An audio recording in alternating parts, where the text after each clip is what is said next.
Директорот на Агенцијата за филм си поднесува оставка. Ова следува по серијата прилози и истражувањата на ТВ Алфа кои отворија сериозни сомнежи за криминал и корупција во филмската индустрија.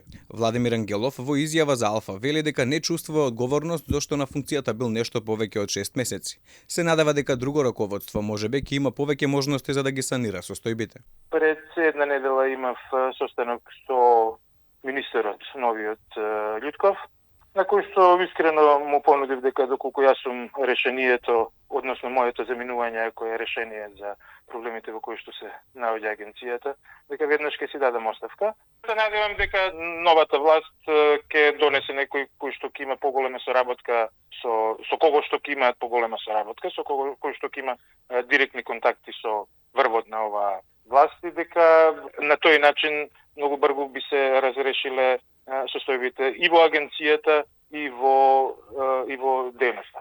Иако беше прв човек на Агенцијата за филм, тој вели дека пред да стапи на функцијата, само делумно бил свесен за незавидната состојба во која се наоѓа институцијата, како и целата македонска филмска индустрија и од информациите ги добивала од медиумите. Дали било затечено или не било затечено, да, ситуацијата е затечена. Состојбата ми беше делумно позната, на крајот на криштата состојбата за работите за состојбата во агенцијата беше убаво елаборирана и во медиумите и предходно. Значи не само преку поединечни случаи, туку преку цела една серија на написи. Можам да кажам дека од внатре работата не е толку црно-бела како што се прикажува од надвор. Тој начело на Агенцијата за филм дојде во февруари годинава, по 7-годишното директорување со Кинотека на Македонија. Односно, откако техничката влада го разреши долгогодишниот директор Бојан Лазаревски, кој се поврзува со наводите за криминално работење и злоупотреби. На јавниот оглас за именување на Ангелов, кандидат повторно беше и Бојан Лазаревски.